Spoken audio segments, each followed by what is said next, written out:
Okay guys, வாங்க இன்னைக்கு வீடியோக்குள்ள போகலாம்.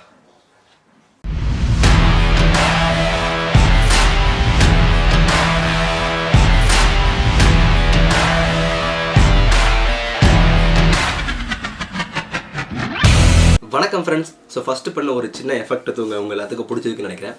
ஸோ இன்றைக்கி இந்த வீடியோவில் என்ன பார்க்க போகிறோம் அப்படின்னு பார்த்தீங்கன்னா டாப் 3 பட்ஜெட் DSLRs இன் கேனன். ஸோ கேனனில் இருக்கிற டாப் 3 பட்ஜெட் DSLRs வந்து என்னென்ன இருக்குது ஸோ அப்படின்றத பார்க்க போகிறோம். நம்ம பார்க்க போகிற எல்லா கேமராஸுமே வந்து APS-C சென்சார்ஸோட கேமராஸ் தான். ஸோ APS-C சென்சார்லாம் என்னென்னா கிராப் சென்சார் கேமராஸ் அப்படின்னு சொல்லுவாங்க. ஸோ அது என்ன graph sensor, full frame sensor அப்படின்னு பார்த்தீங்கன்னா ஸோ மொத்தம் 2 டைப் ஆஃப் சென்சார் இருக்குது, graph sensor, full frame sensor அப்படின்னு. ஸோ ஃபுல் ஃப்ரேம் சென்சார்லாம் வந்து நமக்கு ஹை எண்ட் கேமராஸில் மட்டும்தான் இருக்கும், அதாவது 5D Mark IV, Canon 1DX இந்த மாதிரி ரொம்ப பெரிய கேமராஸில் தான் வந்து நமக்கு ஃபுல் ஃப்ரேம் கொடுத்துருப்பாங்க. கிராப் சென்சார் வந்து எல்லா பட்ஜெட் கேமராஸையுமே கொடுத்துருப்பாங்க. கிராப் சென்சார் அப்படின்னா என்னன்னா, நீங்கள் வந்து எந்த DSLRல கிராப் சென்சார் இருக்கோ அந்த DSLRல ஏதாவது ஒரு லென்ஸ் போட்டிங்கன்னா, இப்போ ஒரு எக்ஸாம்பிளுக்கு ஒரு கிராப் சென்சார் பாடியில் 50 mm லென்ஸ் போட்டிங்கன்னா அது வந்து 1.6 டைம்ஸ் கிராப் பண்ணி 80 mm வந்து உங்களுக்கு காமிக்கும். ஸோ அதுதான் வந்து கான்செப்ட். நீங்கள் எந்த கிராப் சென்சார் பாடியில் எந்த லென்ஸ் போட்டாலுமே அது வந்து 1.6 டைம்ஸ் வந்து கிராப் பண்ணி காமிக்கிறது தான் வந்து கிராப் சென்சார் அப்படின்னு சொல்லுவாங்க. ஸோ அதே போல் நம்ம பார்க்க போகிற எல்லா கேமராஸுமே வந்து நமக்கு கிராப் சென்சார் கேமராஸ் தான். ஸோ அதில் நம்பர் 3 என்ன அப்படின்னு பார்த்தீங்கன்னா Canon EOS 1300D. So 1300D வந்து ஒரு சூப்பரான ஒரு என்ட்ரி லெவல் கேமரானே சொல்லலாம். யாரெல்லாம் வந்து ஃபோட்டோகிராஃபி ஸ்டார்ட் பண்ண போகிறீங்களோ அவங்களுக்கு ரொம்பவே சூட்டபுளாக இருக்கும். ஸோ அடுத்தோட ஸ்பெக்ஸ் பற்றி பார்த்தீங்கன்னா 18 MP graph sensor, DIGIC 4+ image processor, 9 auto focus points கொடுத்துருக்காங்க. அதில் ஒன்று centre cross auto focus points, இங்கே ரா இமேஜ் ஷூட் பண்ணிக்கலாம், 1080p 30 frames வரைக்கும் ஷூட் பண்ணிக்கலாம், ஒய்ஃபை இருக்குது, NFC இருக்குது.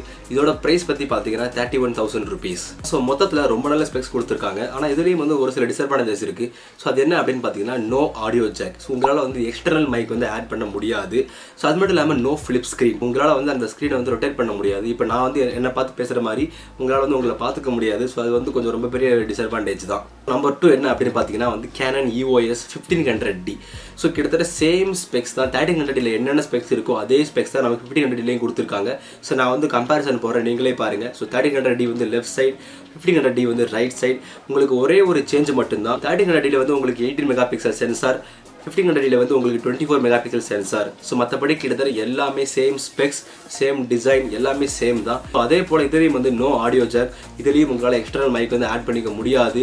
ஸோ அதே போல் இதுலேயும் நோ ஃபிளிப் ஸ்க்ரீன். ஸோ இதுலேயும் ஃபிளிப் ஸ்க்ரீன் கிடையாது. 1500D ப்ரைஸ் பற்றி பார்த்தீங்கன்னா 37,000 rupees. கொஞ்சம் அதிகமான மெகாபிக்சல்ஸ்க்கு நீங்கள் எக்ஸ்ட்ரா ஒரு 6,000 ரூபாய் கொடுத்து இந்த கேமரா வந்து வாங்கலாமா அப்படின்னு பார்த்தீங்கன்னா ஸோ கண்டிப்பாக அவசியம் இல்லைன்னு தான் சொல்லணும். ஏன்னா நீங்கள் 1300D வந்து ரொம்ப நல்ல ஸ்பெக்ஸ் தான். இப்போ நம்பர் 1 என்ன அப்படின்னு பார்த்தீங்கன்னா Canon EOS 200D இல்லைனா வந்து SL2 அப்படின்னு சொல்லுவாங்க. ஸோ இந்த மூணுத்துலேயுமே கம்பேர் பண்ணும்போது இதுதான் வந்து தி பெஸ்ட் பட்ஜெட் DSLRனே சொல்லலாம். ஸோ ரொம்ப நல்ல ஸ்பெக்ஸ் வந்து கொடுத்துருக்காங்க.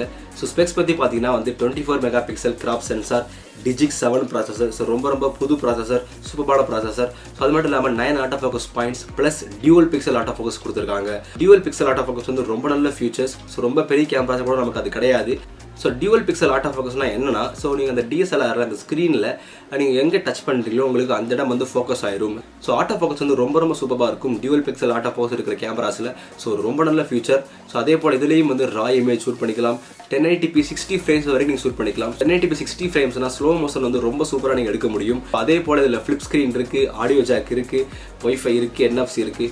ஸோ இதோட டோட்டல் ப்ரைஸ் பற்றி பார்த்தீங்கன்னா 39,000 rupees. 1500D கம்பேர் பண்ணும்போது இதோட ப்ரைஸ் வந்து கொஞ்சம் அதிகம் தான். ஸோ அதில் வந்து நமக்கு ரொம்ப நல்ல ஸ்பெக்ஸ் கொடுத்துருக்காங்க. அதாவது ஃபிளிப் ஸ்க்ரீன் இருக்குது, ஆடியோ ஜாக் இருக்குது, உங்களால் எக்ஸ்டர்னல் மைக் வந்து ஆட் பண்ணிக்க முடியும். ஸோ டோட்டலாக ஒரு சூப்பரான ஒரு DSLR. யூடியூபுக்குனாலும் சரி, ஃபோட்டோகிராஃபிக்குனாலும் சரி, மொத்தத்தில் ஒரு சூப்பரான ஒரு DSLR இருக்கும். நீங்கள் இன்னும் கொஞ்சம் அதிகமாக போய் உங்களுக்கு ப்ரொஃபஷனலான கேமராஸ் வேணும் அப்படின்னு ஆசைப்பட்டீங்கன்னா நீங்கள் வந்து Canon ரிபல் சீரிஸ் யூஸ் பண்ணிக்கலாம். அதாவது T6i, அப்புறம் T7i, அப்புறம் Canon 70D, 80D. ஸோ இந்த மாதிரி கேமராஸ் எல்லாமே வந்து ரொம்ப நல்ல ஸ்பெக்ஸோடு கொடுத்துருப்பாங்க. ஸோ ரொம்ப அதிகமான ஆட்டோ ஃபோக்கஸ் பாயிண்ட்ஸ் எல்லாமே இருக்கும் அந்த கேமராஸில். ஸோ கண்டிப்பாக அந்த கேமராஸ் எல்லாமே வந்து ரொம்ப நல்ல ப்ரொஃபஷனலான கேமராஸாக இருக்கும்.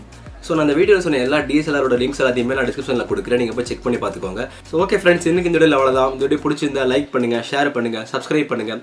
அடுத்த வீடியோவில் பார்க்கலாம். Bye bye.